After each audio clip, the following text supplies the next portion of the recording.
First question here from Wisdom. Asking, does having a co-founder who lives in the UK gives you an advantage in the application process?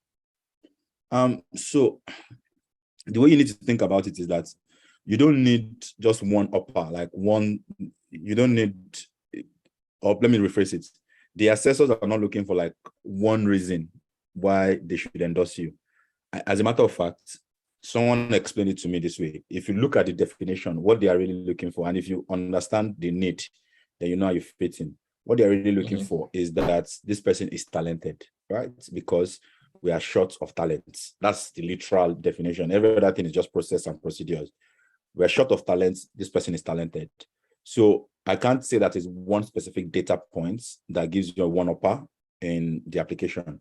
Just be sure that when you submit your application, you've demonstrated overwhelmingly that you are a talent. And once you come, the way they think about it is that if they lose you to China, or they lose you to the US, or they lose you to Canada, and you could have started the next Revolut or the next whatever company, right? They would have lost the amount of money from the economy, because not the charity. It's calculated that will leave our fatherland and come and contribute to the economy of Her Majesty's, to come and contribute to Her Majesty's economy. So it's not charity, it's well calculated. So you need to convince that even me, I am a talent. If you guys don't take me, the US is going to swap me up. Canada is going to grab me. France is going to, and the world's extremely competitive. So an assessor would not want to lose that. So in terms of the specific question, does it give you an advantage? It's neither here nor there.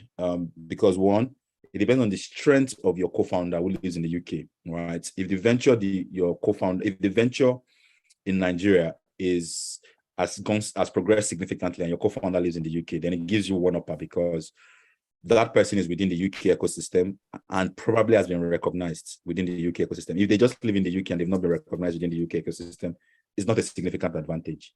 But if they have been recognized in the UK ecosystem, maybe they've done some stuff, then they can actually be your recommender or your reference. That's because that's a big validation. Okay.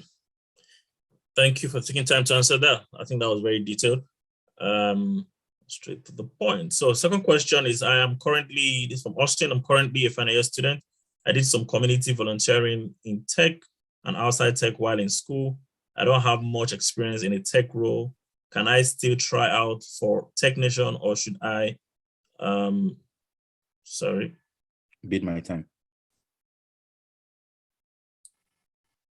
Or should I bid my time and get more network and experience, Okay. I mean, there's a straightforward answer to that. My own experience, and Emigrate might correct me, in my own experience, technician is not the best for if you are fresh out of school. You probably need to have worked on something significant while in school for you to be considered. So they prefer the sweet spots. Just even my continuous engagement with like the technician guys, the sweet spots is some levels of experience. Even if you're applying for exceptional promise, you still need some levels of experience that is exceptional. Because this is one mistake I see also people make. People just say, oh, but I work in tech, I'm exceptional. No, you work in tech, and you will see this many times when the assessor gives feedback where they're like, well, the person is just doing their job. They're not exceptional. It's just their job. They're paid to do that, right? So I would say my gut feel, I don't know your specific scenario, you might have more exceptional stuff or extraordinary stuff than you detailed here. But my gut feel would be that if it's volunteering and you haven't got experience, you might want to work in the journey. Like there are people who are working at getting better profiles for technician, right? They take months to prepare profiles. So they get more speaking engagements, they take more volunteering roles, they become very intentional. That would be my own recommended path. But there are also other pathways for someone who's fresh out of school. I think Emigrate is best served to tell you more about some of those other pathways beyond technician. Yeah, I think, like you said, like you rightfully said, if you're looking for exceptional talent or exceptional promise, there has to be a track record that you can submit to show. And usually for exceptional talent, technician will be looking at somewhere around 3 to 5 years kind of work traction that you can show evidence in that you've been in the field.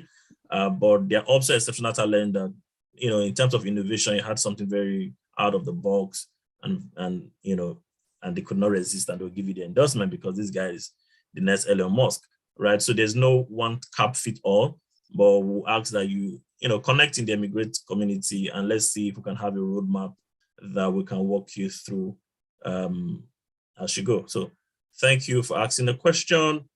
We have another question here that says, has the global talent visa made it easier for you to